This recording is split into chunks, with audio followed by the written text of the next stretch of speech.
ലോകത്തെ ഇനിയും മികച്ചതാക്കി മാറ്റാൻ ദിവസവും പ്രയത്നിക്കുക എന്നതാണ് മനുഷ്യരാശിയുടെ ലക്ഷ്യമെന്നും മറ്റെവിടത്തേക്കാളും ഭംഗിയായി അമ്മയുടെ സാന്നിധ്യത്തിൽ അമൃതപുരിയിൽ ആ ലക്ഷ്യത്തിന്റെ പൂർത്തീകരണം കാണാൻ കഴിയുമെന്നും ബിജെപി തമിഴ്നാട് സംസ്ഥാന പ്രസിഡന്റ് മുൻ IPS ഓഫീസറുമായ കുപ്പുസ്വാമി അണ്ണാമലൈ കൊല്ലം അമൃതപുരി ക്യാമ്പസിലെ വിദ്യാർത്ഥികളുമായി സംവദിക്കുകയായിരുന്നു അദ്ദേഹം. ലീഡർഷിപ്പ്, സ്ട്രാറ്റജി എന്നിവയിൽ ഭാരതത്തിന്റെ കാഴ്ചപ്പാടുകൾ എന്ന വിഷയത്തിലായിരുന്നു അണ്ണാമലൈ അമൃതപുരി ക്യാമ്പസിലെ വിദ്യാർത്ഥികളുമായി സംവദിച്ചത്. നേതൃത്വ പാടവത്തെക്കുറിച്ച് പറയുമ്പോൾ സദ്ഗുരു ശ്രീ മാതാ അമൃതാനന്ദമയി ദേവിയെയാണ് ഓർക്കുന്നത്.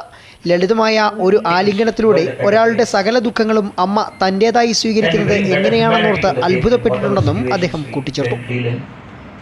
And more importantly, can we leave this world a better place than how we got it?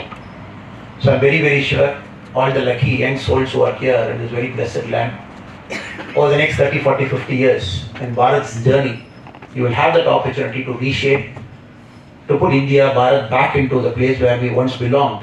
Amrita Vishwavidyapeetham Amritapuri ക്യാമ്പസിൽ നടന്ന ചടങ്ങിൽ Amrita school of engineering dean doctor Balakrishnan Shankar, Amrita school of spiritual and cultural studies principal Brahmachari Achyutamrita Chaitanya, CIR വിഭാഗം മേധാവി Brahmachari Vishwanathamrita Chaitanya, school of physical sciences dean doctor Geethakumar, school of social and behavioural sciences dean doctor Bhavani Rao, doctor M Ravishankar, Brahmacharini doctor Ramya എന്നിവർ സംസാരിച്ചു.